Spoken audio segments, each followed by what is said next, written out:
গান্ধী কেন মুসলিম সম্প্রদায়ের সমর্থক ছিলেন? অধ্যাপক কে.এস. নারায়ণাচার্য তার বইতে কিছু সংকেত দিয়েছেন। এটি সর্বজনবিদিত যে নেহেরু এবং ইন্দিরা মুসলিম সম্প্রদায়ের সাথে যুক্ত ছিলেন। কিন্তু খুব কম মানুষই গান্ধীজির জাতিগত শিকড় সম্পর্কে জানেন।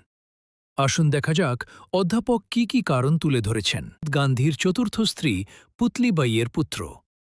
পুতলিবাই মূলত প্রণামী সম্প্রদায়ের ছিলেন। দাবি করা হয় যে এই প্রণামী সম্প্রদায় হিন্দু বেশে একটি ইসলামিক আদর্শ দ্বারা প্রভাবিত সংগঠন। ২. মিস্টার ঘোষের বই দ্য কোরআন অ্যান্ড দ্য কাফিরে গান্ধীর বংশপরিচয় নিয়ে বিতর্কিত উল্লেখ রয়েছে। সেখানে দাবি করা হয়েছে যে করমচাঁদ এক মুসলিম জমিদারের অধীনে কাজ করতেন এবং অর্থ চুরির দায়ে আত্মগোপন করেন। সেই সময় ওই আশ্রয়ে রাখেন। মোহনদাসের জন্মের সময় করমচাঁদ ৩ বছর নিখোঁজ ছিলেন। ৩. গান্ধীজির জন্ম ও বেড়ে ওঠা গুজরাটি মুসলিমদের পরিবেশেই হয়েছিল। ৪. লন্ডনে আইন পড়ার লন্ডন অল কলেজ সমস্ত খরচ তার তথাকথিত মুসলিম পৃষ্ঠপোষকই বহন করেছিলেন। ৫. দক্ষিণ আফ্রিকায় গান্ধীর আইনি প্র্যাকটিস এবং ওকালতির ব্যবস্থা মুসলিমরাই করে দিয়েছিলেন। ৬.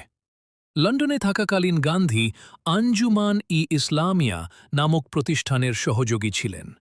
তাই গান্ধীর মুসলিম তোষণ নীতি অবাক হওয়ার মতো কিছু নয়। তার কিছু বিতর্কিত অবস্থান ছিল।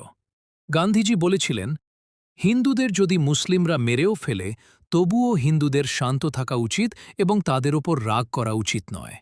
আমাদের বীরের মতো মৃত্যুবরণ করা উচিত।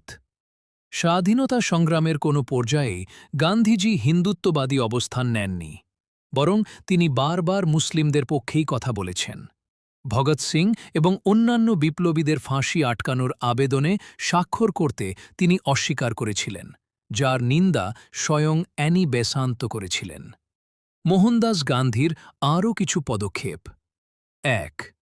স্বামী শ্রদ্ধানন্দের হত্যাকারী আব্দুল রশিদের পক্ষ নিয়েছিলেন। ২. তুরস্কের খিলাফত আন্দোলন সমর্থন করেছিলেন, যার প্রতিবাদে ড. হেডগেওয়ার গান্ধীজির সঙ্গ ত্যাগ করে আরএসএস প্রতিষ্ঠা করেন। ৩. সর্দার প্যাটেলের পূর্ণ সমর্থন থাকা সত্ত্বেও গান্ধীজি জওহরলাল নেহরুকে প্রধানমন্ত্রী করেন এবং হিন্দুদের বিভ্রান্ত করতে নেহরুর নামের আগে পণ্ডিত তকমা জুড়ে দেওয়া হয়। ৪. দেশভাগের পর পাকিস্তানকে ৫৫ কোটি টাকা দেওয়ার দাবিতে তিনি অনশন করেছিলেন। ৫.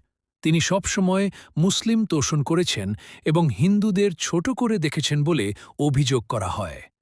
এটাই ছিল গান্ধীজির আসল সত্য।